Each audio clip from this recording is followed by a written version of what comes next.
Bismillah, Assalamualaikum warahmatullahi wabarakatuh. Lanjut membaca rekapan materi ulumul hadis. Pertama, pengertian hadis, sunnah, khabar dan athar.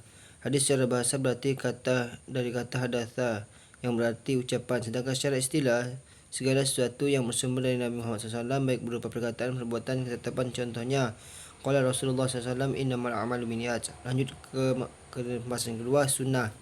Secara bahasa, sunnah berarti kebiasaan atau metode hidup. Sedangkan secara istilah, segala sesuatu yang diriwayatkan dari Nabi Muhammad SAW berupa perkataan, perbuatan, ketetapan sebagai contoh atau pedoman dalam kehidupannya. Contohnya kan Nabi SAW idza dakhalal masjidah bada'al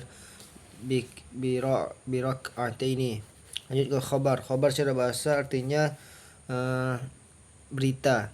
Secara istilah adalah segala riwayat atau informasi baik yang berasal dari Nabi Muhammad SAW, dari sahabat atau dari selain mereka. Lanjut ke athar. Athar secara bahasa adalah berarti bekas atau jejak atau sisa peninggalan. Sedangkan secara istilah, riwayat dari sahabat atau tabi'in baik berupa perkataan, perbuatan mereka. Lanjut ke materi kedua, yaitu dalil kehujaan hadis. Ini terdapat dalam Quran Al-Hasyr yang berbunyi, apa yang diberikan Rasulullah kepadamu maka terimalah, dan apa yang dilarangnya maka tinggalkanlah. Lanjut ke takrir. Secara bahasa artinya menetapkan atau membenarkan. Nah, secara istilah, takrir adalah bentuk persetujuan Nabi Muhammad SAW terhadap perkataan, perbuatan atau sikap seseorang yang beliau ketahui namun tidak beliau tolak atau larang, termasuk diamnya Nabi Muhammad SAW. Bentuk pengakuannya, contohnya Rasulullah SAW sabda, la yaqbalullah salata ahadikum idza ahdatha hatta yatawaddaa. Lanjut ke takyid. Secara bahasa artinya mengikut. Nah, secara istilah, takyid adalah hadis yang memberikan syarat atau ketentuan tambahan pada ayat yang sifatnya umum atau mutlak.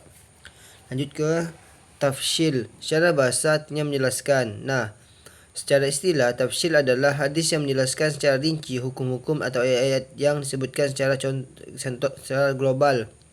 Contohnya, kalau Rasulullah SAW, sallu kama ra'aitumuni usalli.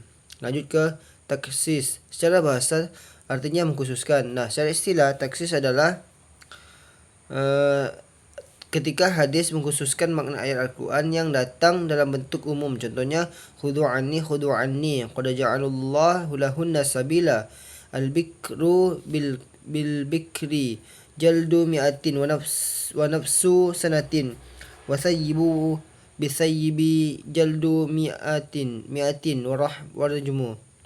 Lanjut ke tasyrih. Secara bahasa artinya penetapan hukum. Nah, secara istilah, tasyrih adalah fungsi hadis sebagai sumber hukum syariat, baik tidak disebutkan dalam Al-Quran maupun yang memperkuat atau menambahkan hukum baru.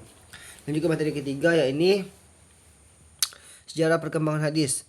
Nah, perkembangan ini dimulai sejak Nabi Muhammad SAW ketika beliau menyampaikan ajaran Islam melalui perkataan, perbuatan dan persetujuannya. Pada masa ini hadis disampaikan secara lisan dan sebagian sahabat menuliskannya secara terbatas.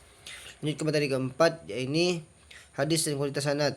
Hadis mutawatir secara bahasa artinya berturut-turut. Nah, secara istilah, hadis mutawatir adalah hadis yang diriwayatkan oleh banyak perawi dalam setiap tingkatannya sanadnya. Contohnya, huwat tahuru ma'uhu al-jillu maitatahu.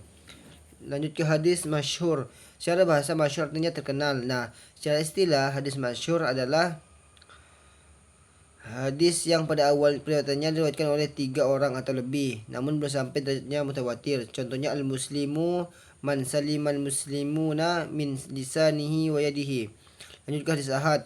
Hadis ahad ini ada 2 pembahasannya. Yang pertama hadis gharib, yang kedua ada hadis aziz. Hadis gharib secara bahasa artinya asing atau sendiri. Nah, secara istilah, hadis gharib adalah hadis yang dalam satu tingkatan sanadnya hanya diriwayatkan oleh satu perawi saja. Contoh, innamal a'malu binniyat. Lanjut ke hadis aziz. Hadis aziz ini secara bahasa artinya kuat.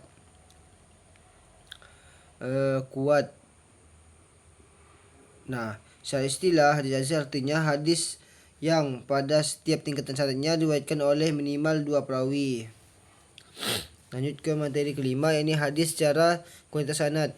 Pertama ada hadis sahih. Hadis sahih secara bahasa artinya sehat, benar. Secara istilah, hadis hadis yang memenuhi 5 syarat, yakni sanadnya sanadnya bersambung, perawinya adil,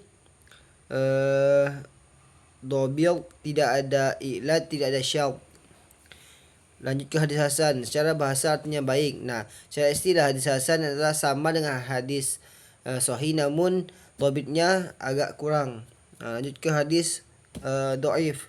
Hadis dhaif adalah hadis palsu. Hadis bahasa dhaif artinya lemah. Nah, secara istilah hadis dhaif adalah hadis yang tidak ada syarat-syarat seperti syaratnya hadis sahih dan hadis hasan. Lanjut ke materi ke-6, ini syarat-syarat hadis sahih. Nah, ini ada 5. Yang pertama sanadnya bersambung, yang kedua ada perawinya adil, yang ketiga perawinya dhabit, yang keempat tidak ada ilat, yang kelima tidak ada syadz. Lanjut ke materi ke-7, tahammul wal ada'. Tahammul diambil dari akar kata hamala yang berarti memikul atau menerima. Nah, secara istilah tahammul adalah proses penerimaan hadis oleh seorang murid dari gurunya. Lanjut ke ada', berarti menyampaikan atau mengantarkan secara bahasa. Secara istilah, ada adalah proses penyampaian hadis oleh seorang perawi pada orang lain, baik secara lisan, tulisan atau dengan perantara.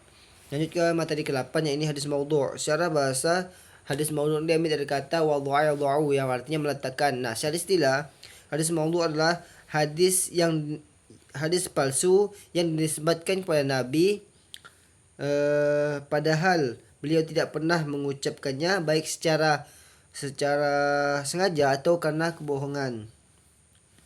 Contohnya, man arafa nafsuhu faqad arafa rabbahu.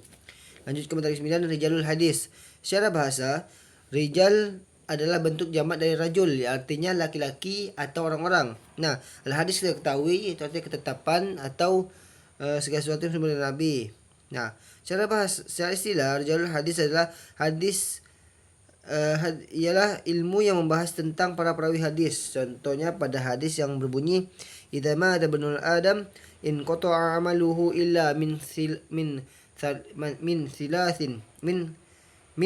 salasin sadaqatin jariyatin au ilmin yanfa'u bih au waladin salihin yad'u lahu. Nah, lanjut ke materi ke-10, yakni ilmu asbabul wurud. Secara bahasa, asbab berarti sebab-sebab atau alasan-alasan. Sedangkan al-wurud artinya datang atau sampainya. Nah, secara istilah asbabul wurud adalah ilmu yang membahas sebab atau latar belakang atau peristiwa tertentu yang menjadi alasan Nabi Muhammad SAW mengucapkan suatu hadis. Contohnya, salatul qa'idi 'alal nafsi min salatil qa'imi. Lanjut ke materi kita terakhir, ini takhrij hadis.